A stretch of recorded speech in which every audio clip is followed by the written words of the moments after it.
Здравейте, приятели! Ето днеска пак се включваме с поредната E-класа V212, както ви много добре позната.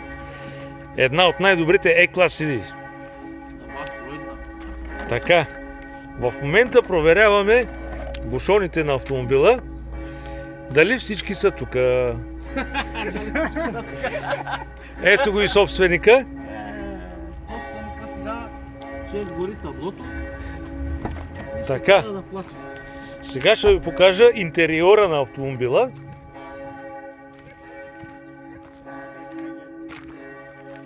Ето виждате с големия дисплей този модел. Модела е E300 хибрид. Не е кибрид. Хибрид се казва. Така, а до него сега ще ви покажа.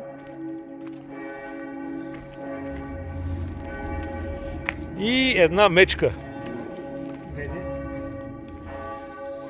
Ето, собственика си прави, чисти си автомобила, чисти си мечката, събужда се от зимен сън.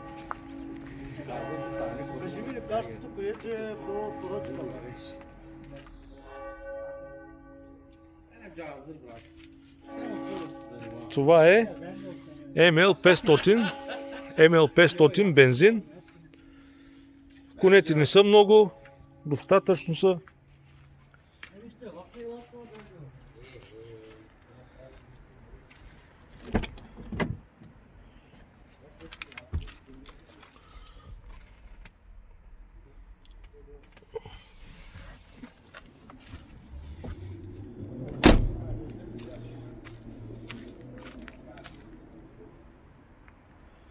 Тук имаме два Мерцедеса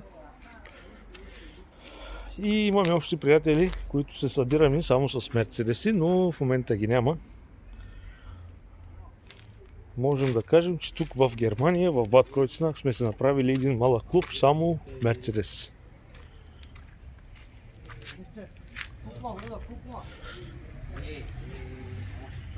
Да. Окей, приятели, за сега това. Чао!